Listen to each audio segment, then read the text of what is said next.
नमस्ते दोस्तों, एक बार फिर से आरवी कोचिंग क्लासेस में आपका हार्दिक अभिनंदन। स्वस्थ होंगे, मस्त होंगे, इसी आशा के साथ अपन इस वीडियो में क्वेश्चन नंबर 4.3 का 2 देखेंगे, जिसमें देखिए सबसे पहले काफी इंपॉर्टेंट पार्ट है। इसमें समझने वाली बात यह है कि एक द्विघात समीकरण है। जो दिया गया है वो द्विघात समीकरण है। आप जानते हो सभी द्विघात समीकरण क्या होता है, जिसके अधिकतम घात कितनी हो 2 और एक का जो मान है एक्स स्क्वायर का जो गुणांक है ए, उसका मान क्या नहीं होना चाहिए 0। तो देखिए बच्चों, द्विघात समीकरण के के का ऐसा मान ज्ञात कीजिए, के का ऐसा मान ज्ञात कीजिए जिसमें दो बराबर मूल हो। अब आप जानते हैं कि पीछे वाली कक्षा में अपन ने 3 बातें पढ़ी थी। जब मूल क्या हो बराबर हो, जब मूल क्या हो, दो मूल क्या हो भिन्न भिन्न वास्तविक विद्यमान हो और कोई भी वास्तविक मूल विद्यमान नहीं हो। तो ये 3 बातें पढ़ी थी। तो उसमें एक बात थी कि d बराबर 0, यानी कहने का मतलब जिसमें दो मूल बराबर वास्तविक विद्यमान हो, वहां पर कंडीशन कौन सी लगाई थी अपन ने, जो विभक्त कर है उसकी वैल्यू क्या 0 के बराबर दर्शाई थी और तभी दो मूल क्या होंगे बराबर। तो आप सभी जानते हैं, तो अपन लिख लेंगे इसमें दिया हुआ में हल लिखेंगे, हल में तो लिखेंगे कि इसमें दिया हुआ लिखेंगे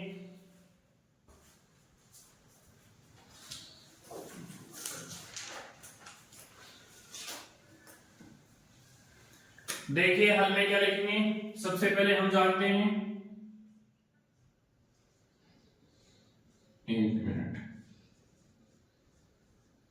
मैं भी मार्कर चेंज करता हूं।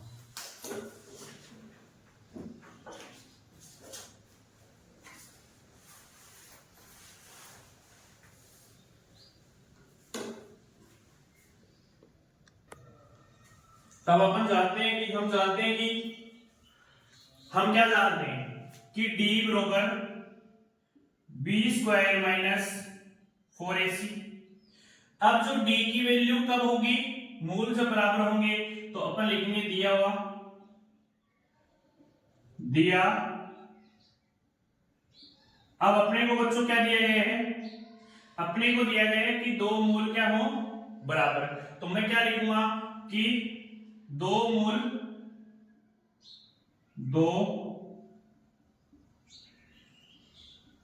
बराबर मूल हो, ये दी हुई कंडीशन है, वो लिख देंगे। तब d बराबर क्या हो गया 0। तो कहने का मतलब बी स्क्वायर माइनस 4ac बराबर क्या जाएगा 0। अब देखिए बच्चों, b की वैल्यू यहां पर अपन देखिए 2x square plus kx plus 3 की अपन तुलना किससे करवाएंगे, दी गई समीकरण की, दी गई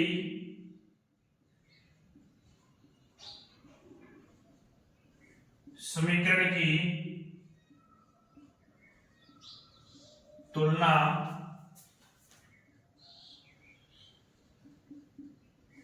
द्विघात समीकरण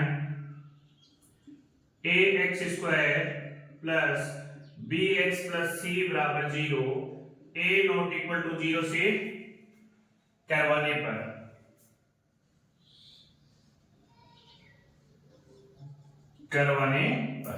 अब देखिए बच्चों, अपन जिससे इसकी तुलना जो हमें समीकरण दी गई है उससे करवाएंगे, यानी यहां पर जो x स्क्वायर है वो a का गुणक है और यहां पर x स्क्वायर है वो 2 का गुणक है। a बराबर क्या जाएगा, 2, b बराबर क्या जाएगा, यहां से x का गुणांक b है, यहां पर x का गुणांक क्या है k, और c बराबर क्या जाएगा यहां से प्लस का 3। इसको मैं समीकरण नंबर 1 दे देता हूं। समीकरण ए में, समीकरण 1 में ए बी तथा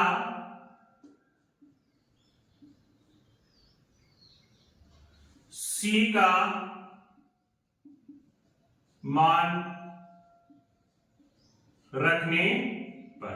देखिए बच्चों ए बी सी अपने पास में, ए का मान यहां पर रख देंगे, बी स्क्वायर माइनस ए 4ac में। अब बी की जगह अपने पास क्या है, के है, तो बी की जगह अपन के रखेंगे, तो के बी का क्या हो रहा है स्क्वायर, तो स्क्वायर लगा देंगे, फिर माइनस 4 गुणा ए की वैल्यू कितनी है 2, फिर सी की वैल्यू कितनी है 3 और बराबर में क्या आ जाएगा 0। आप सभी जानते हो ना ये 0 क्यों आ रहा है, क्योंकि यहां पर लिख रखा है कि दो बराबर मूल होंगे, तो इसलिए अब यहां पर वैल्यू क्या आ जाएगी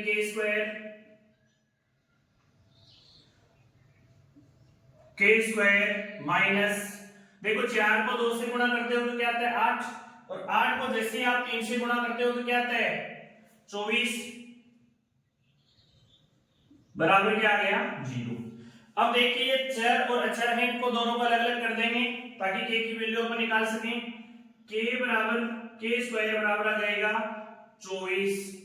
अब ये स्क्वायर इस 24 पे क्या लग जाएगा, अपना रूट लग जाएगा, और रूट लगेगा तो अपन क्या करेंगे, देखो ऐसे कर सकते हैं ना, के बराबर प्लस माइनस, क्योंकि स्क्वायर रूट से पहले प्लस माइनस रहता है, और अंदर क्या आ गया 24। अब सभी जानते हो कि रूट निकालने के लिए या तो अपन भाग विधि काम में लेते हैं या अभाज्य गुणनखंड विधि, तो छोटी संख्या होने के कारण अभाज्य गुणनखंड विधि काम में ले लेंगे। देखिए 24 के फैक्टर कीजिए आप, सबसे पहले इकाई अंक 2 है, इकाई अंक 4 है, तो 2 का भाग चला जाएगा, जिस संख्या के अंत में 0 2 4 6 8 हो उसमें 2 का जाता है, तो 2 का भाग दोगे क्या आएगा 12, फिर 2 का दोगे 6 में 2 का दोगे क्या आएगा 3, फिर 3 में 1। अब जिसका समूह है बन रहा है उसको बाहर भेज दो।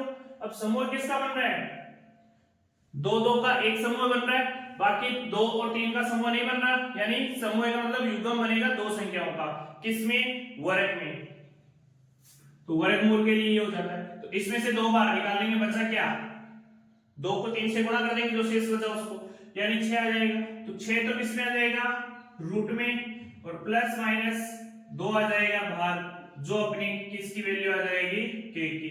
अतः के का अभिष्ट मान, अतः के का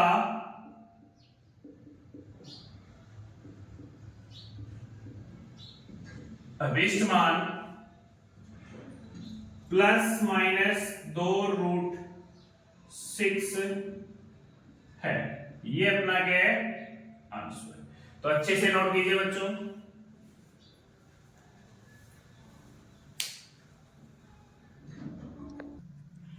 देखिए बच्चों काफी इंपॉर्टेंट क्वेश्चन है, इस क्वेश्चन को जब आप देखोगे तो आपको द्विघात समीकरण नजर नहीं आएगा, क्योंकि इसको पहले आपको द्विघात समीकरण बनाना पड़ेगा, और जैसे ही अपन द्विघात समीकरण बनाएंगे उसके बाद हमें प्रश्न में क्या दिया गया है कि 2 बराबर मूल होंगे।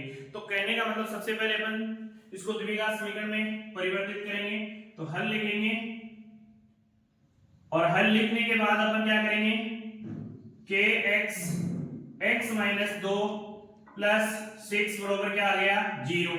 अब देखिए के x को अपन x से गुणा करेंगे तो क्या आ जाएगा के x स्क्वायर, के x स्क्वायर, इसको इससे गुणा कर देंगे, जैसे ही अपन इसको इससे गुणा करेंगे तो वैल्यू आ जाएगी, जैसे ही अपन के x को अंदर ब्रैकेट के भेजेंगे तो x से गुणा हो जाएगा, फिर के x माइनस 2 से गुणा हो जाएगा, क्योंकि जैसे ऐसे याद नहीं रहता तो बच्चों ऐसे याद रखो कि जब कोई घर पे नया मेहमान आता है तो वो हर सदस्य से अपनी क्या करता है मुलाकात करता है, तो उसी प्रकार से जो ब्रैकेट के अंदर हैं वो तो अपना एक परिवार है, और जो अपना गेस्ट है वो ब्रैकेट के बाहर वाला नंबर मान लेंगे। तो उस हिसाब से देखिए, तो सबसे पहले के x है वो इस x से क्या हो जाएगा गुणा हो जाएगा, तो कहने का मतलब ये के x स्क्वायर हो जाएगा। ये x स्क्वायर क्यों हुआ, क्योंकि x को x से गुणा करते हैं तो x की घात कितनी आती है, जब x को आप x से गुणा करते हो तो x की घात कितनी आती है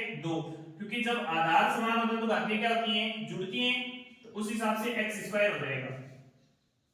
फिर ये माइनस है और ये के x किसका है प्लस का, तो प्लस और माइनस क्या हो जाएगा माइनस, फिर के x को 2 से गुणा करोगे तो आ जाएगा 2 के x, फिर देखिए आगे प्लस का 6 बराबर 0। अब देखिए द्विघात समीकरण हो गई और अपन लिख देंगे कि हम जानते हैं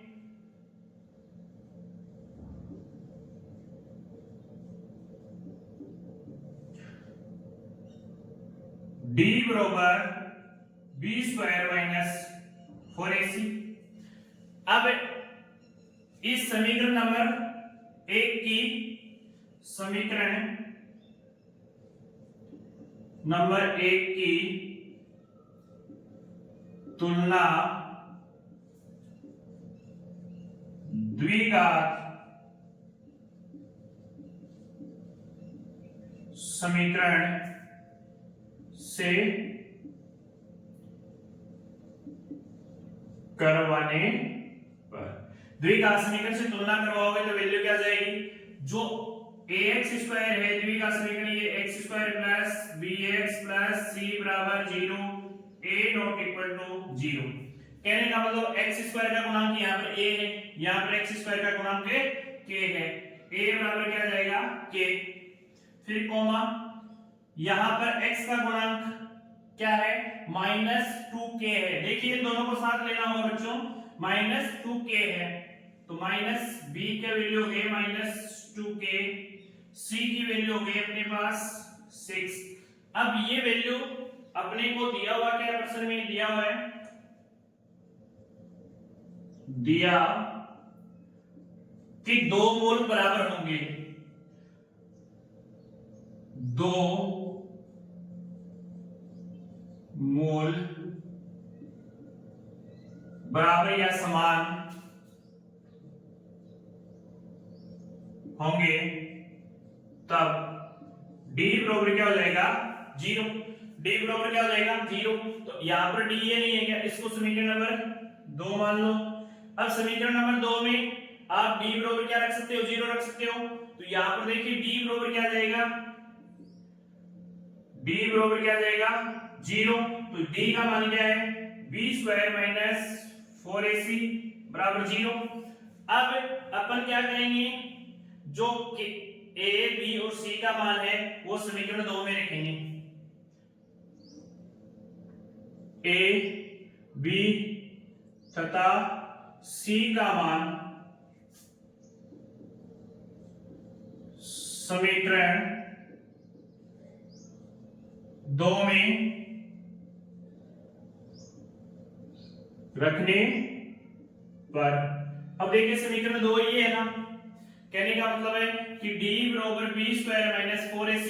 अब यदि b स्क्वायर माइनस 4ac में यदि a b c का मान रखेंगे तो वैल्यू अपनी क्या आ जाएगी, हम जानते हैं यहां से भी आप लिख सकते हो कि d बराबर क्या हो जाएगा 0, क्या हो जाएगा 0, तो यहां से b स्क्वायर माइनस 4ac बराबर क्या हो गया 0। चाहे आप इसको समीकरण दे सकते हो तो इसे दे दीजिए, चलो कोई दिक्कत नहीं, b स्क्वायर माइनस 4ac बराबर क्या हो जाएगा 0।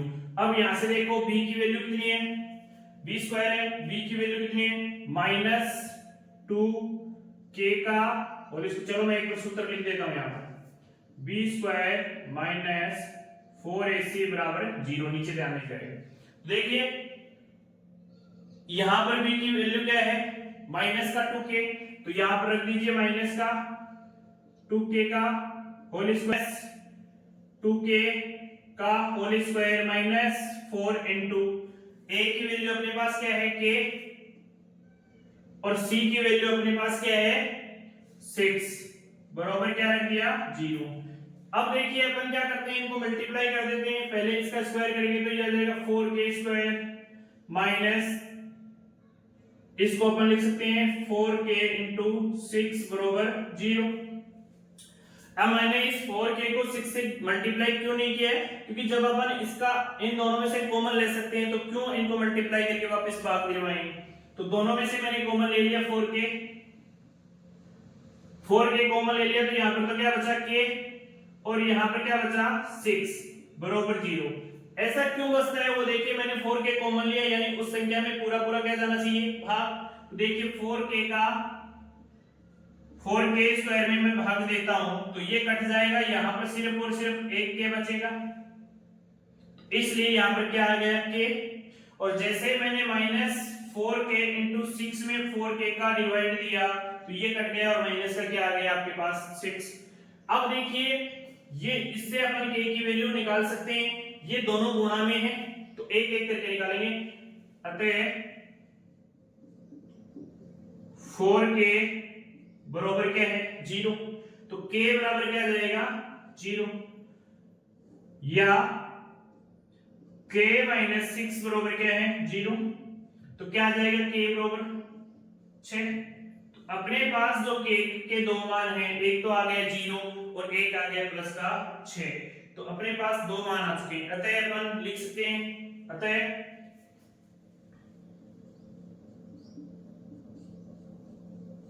द्विघात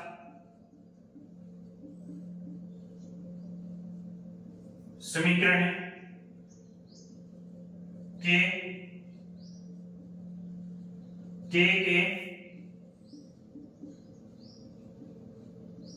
अभिष्ट मान